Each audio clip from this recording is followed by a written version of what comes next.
Fight and Talk back again, and we're here at CW160, and I'm with a victorious Crazy Chris Price. Yeah, we're good. It's all blurred. Oh well, fuck it.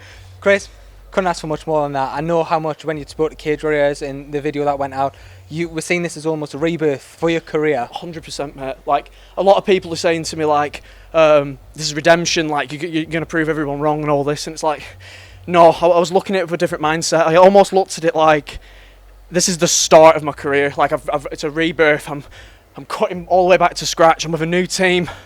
I'm working with some of the best fighters in the world.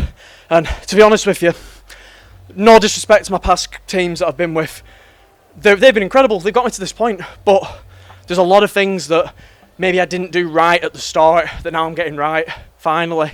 And one of the biggest things for me is the mental barriers I've had to overcome in this. Massive mental barriers. Belief in myself. I've had to develop belief in myself because after that last fight, you know, I was on top of the world. You might have noticed in the walkout and like the lead up to this, I was a different person. It's incredible. It's almost like a psychological switch. My first fight at Cage Warriors, I'm walking out to Amarillo, fucking belted walkout by the way, but all hyped. It's all about the fans. I'm looking at everybody as I'm high-fiving them. I fucking snogged my girlfriend on the walkout.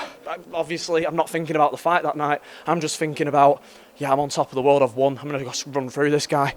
Tonight, it was all about, right, it's business.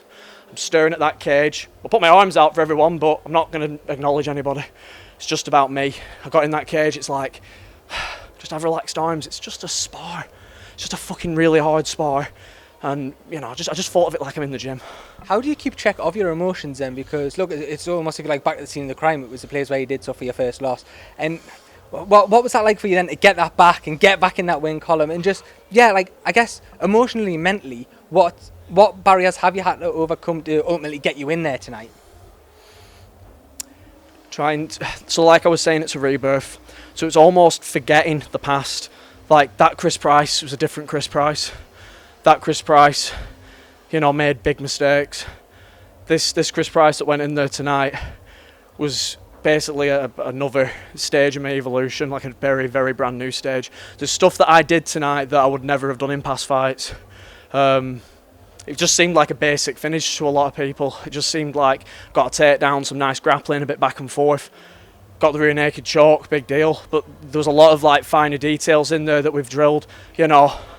Loads and loads and loads at the gym, loads of little details, and it's just having the belief in doing them things.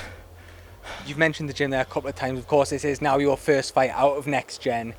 What's that move been like for you? Because it is a big move to switch gyms. Massively. Also for me, I have to get up at 6 o'clock in the morning every day to get a fucking train. I've put a lot into this, honestly. The mental barriers have been fucking really, really hard. I've been getting my ass kicked every day by guys like that right over there. And guys like Adam Cullen, Nathan Fletcher, all these guys who just, you know, they're at a different stage in their career to me. And I'm learning off these guys. They kick my head in, but they do it in a nice way. They show me where I went wrong, if you get me.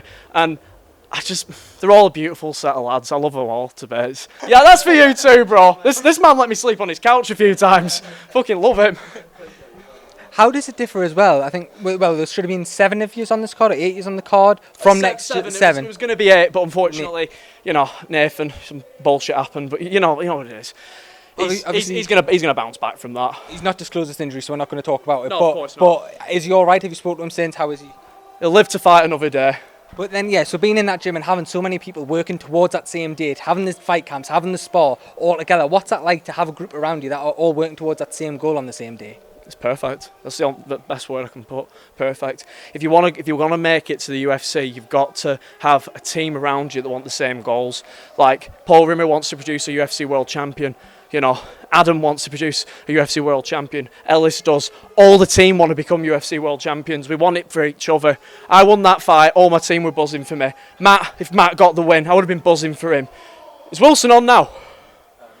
Next fight. I'm going to be watching Wilson and I'm going to be drinking with him afterwards. I know he's going to smash it. Sounds good. Look, I don't know what fight's on now, so I'll let you go, but thank you so much for your time.